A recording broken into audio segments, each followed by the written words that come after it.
Yo, what's going on YouTube, and welcome back to another Monster Hunter Cross video. And in today's video, we are looking at the 4th weapon demo. This time, it's all about the dual swords.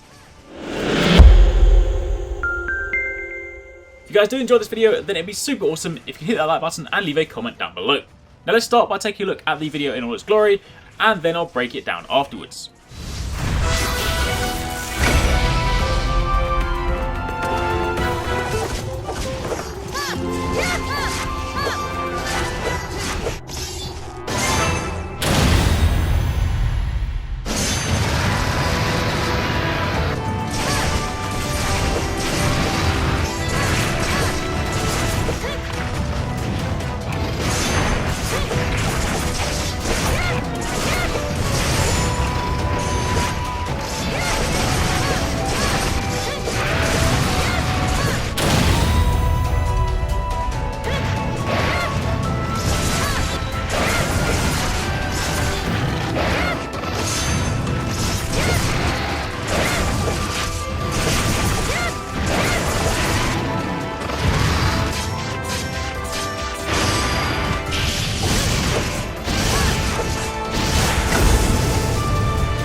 So once again, the weapon demo begins by taking a look at the weapon itself, just giving you a quick intro to what the dual swords are all about. So obviously it's about fast combos and overwhelming your enemy with a flurry of attacks. The armor set being used here is the Great Macau set, and I believe the dual swords are also from the Great Macau.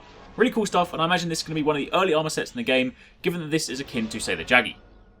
So again, the first style we get to see is the guild style, once again going lengths to illustrate that you can still play Monster Hunter Cross as you have always played before. For those people that like the original style and don't really want to go crazy with aerial or anything like that, then you can just stick it to the basic. So this is dual swords as you come to expect it. Obviously fighting my good old friend and favourite monster Arekkz here in the snowy mountains.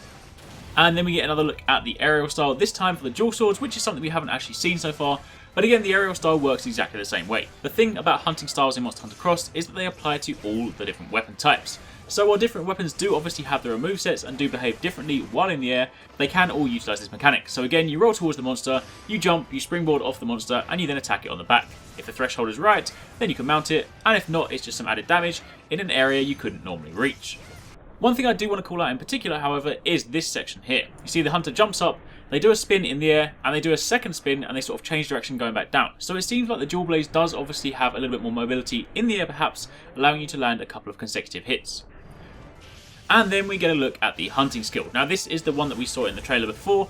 This is the one where you basically spin towards the enemy, you then spin back again, and then you spin back in. However, there's more to it than that. You can actually change the direction yourself. So as you can see in this clip, when the hunter is fighting the Blangos, he actually attacks the first one, dashes towards the second one, and then comes back towards the first in an almost triangular motion. Whereas when he's fighting the Arekkz, he kind of goes back, forward, and then back in again. So I would imagine for this one you input a direction, and you then steer where you want to go. It seems like you only get 3 spins for this one, so obviously you've got to manage the directions, but either way that freedom is going to be pretty useful. Not only can you use it as an evasion tactic, but you can also use it to deal with multiple enemies or multiple weak spots on a monster. A couple of other things I want to call out as well, the fact that he is fighting Blangos here. I'm really hoping that means that Blangonga is going to make a return, because he is also one of my favourite monsters and I love his armour set. So hopefully he's going to make a return as well. And also on top of that, if you take a look at the top of the screen in this particular section, you'll see that there isn't the usual demon gaze that the dual swords have.